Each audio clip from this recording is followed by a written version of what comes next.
Previously enemies and currently strategic partners, Iran and Russia have become so close that United States is getting afraid, warning that this friendship might pose a serious threat to the Western liberal world.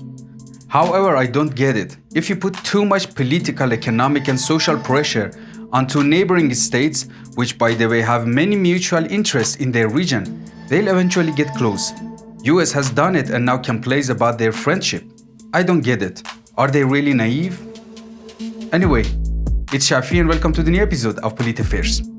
What has been exchanged between Iran and Russia in recent months? This is the question many news outlets and maybe intelligence agencies have been working on, because it matters a lot. As you already know, Iranian drones have been used by Russia in the Ukraine war, and they have been so effective to catch attention of everyone. We're not going to talk about why Iran helped Russia in Ukraine war, because we have already discussed it and you can check it out here. But in this episode, we'll have an overall look at what Iran has got from Russia in return, not only for drones, but even for helping Moscow bypass economic sanctions. So we have again discussed before, the main advantage this close relation with Iran has for Kremlin is not military cooperation and weapon deals, but it's Tehran's somehow supernatural potentials to bypass Western sanctions and survive the so-called maximum pressure for more than 4 decades.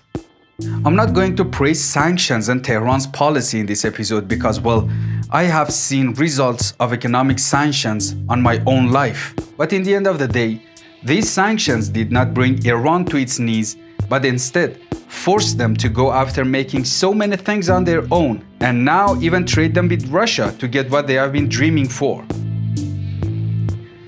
Iran is giving Russia advice on how to survive under sanctions, possibly providing some of their traditional routes to bypass them. And at the same time, Iran has been helping Russia out in their so-called war against NATO in Ukraine, supplying drones and maybe even further, ballistic missiles. So Iran is now the only power on the entire earth to stand with Russia, despite all the disadvantages it could have for them. More than all claimed friends Russia has, such as China and India. In this image I just described for you, Russia should be thankful and give Iran really big awards in return. While Tehran is not naive and does not forget how Russia stood with the West in last decades, so it wants considerable privileges. Money is not a reasonable way to pay for this support, especially when both countries are under sanctions and have limited amount of budget. So here are 5 ways to satisfy Tehran. Giving Iran advanced fighter jets, giving Iran substantial economic benefits through cooperation, giving Iran some of those advanced Western weapons Russia has got in Ukraine war, helping Iran in its nuclear program, and transferring knowledge for making high-end game-changing missiles such as hypersonic technology. 1. The first method is already in action. Trade volume between Iran and Russia is rising with an unbelievable pace. Russia has a giant economy reaching almost $2 trillion in 2021. Now big economies except for China and India are deprived of working with Russia. Actually, they have deprived it themselves. So for Iran, which has a much smaller economy than Russia, this is a really big chance to start its economic engines after a long time. 2. Based on unofficial and even some official reports, Iran has been trying to purchase Russian-made advanced fighter jet Sukhoi Su-35, which could be a revolution in Iran's armed forces and change power balance in Middle East with regard to Israel. 3 days ago, I checked some Russian military news channels writing Iran has already received 60 Sukhoi Su-35. If true, that's a big step. I think if not even now, the deal is already finalized and will proceed. For Iran, the best case scenario would be to manufacture those advanced jets in cooperation with Russians.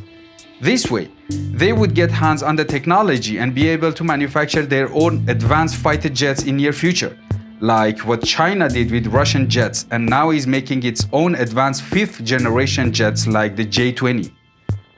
There is another episode on Polit Affairs, you can watch it here. And 3. American news agencies wrote last week that Iran has received cash in return for drones.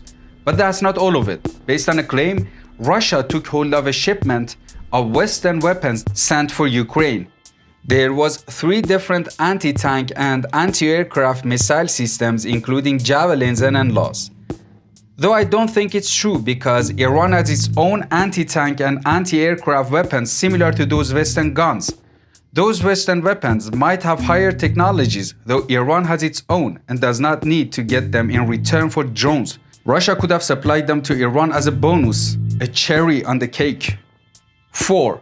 Based on CNN, Iran is seeking Russia's help to bolster its nuclear program. US intelligence officials believe Tehran looks for a backup plan should a lasting nuclear deal with the world powers fail to materialize. The intelligence suggests that Iran has been asking Russia for help acquiring additional nuclear materials and with nuclear fuel fabrication, sources briefed on the matter said. The fuel could help Iran power its nuclear reactors and could potentially further shorten Iran's so-called breakout time to create a nuclear weapon. And 5. The newly introduced Iranian hypersonic missiles. We have not still seen any footage of the missile, though based on a speech by an Iranian general, despite initial reports that this is a ballistic missile, this is actually an aeroballistic air-to-surface missile, very much like the Russian Kinjal, which was unveiled in 2019. So there is a tiny possibility that Russia might have shared technology of making such a missile with Iran. This is a vital weapon for Tehran, as there is no anti-missile system in the world capable of hunting such a missile. Iran has said that it has developed the hypersonic missile based on domestic knowledge, so I'm just saying it might have Russian roots. Now, Iran might have received any of those, or maybe a package made of some of those weapons and helps from Russia in return for drones and economic guidance. In any case, Iran is the winner in this situation. The more Russia gets away from the West, the more Iran sees unprecedented chances of cooperation with Moscow. Thanks for watching. Don't forget to share your opinion with me in the comments, also to check out other videos on my channel and to subscribe.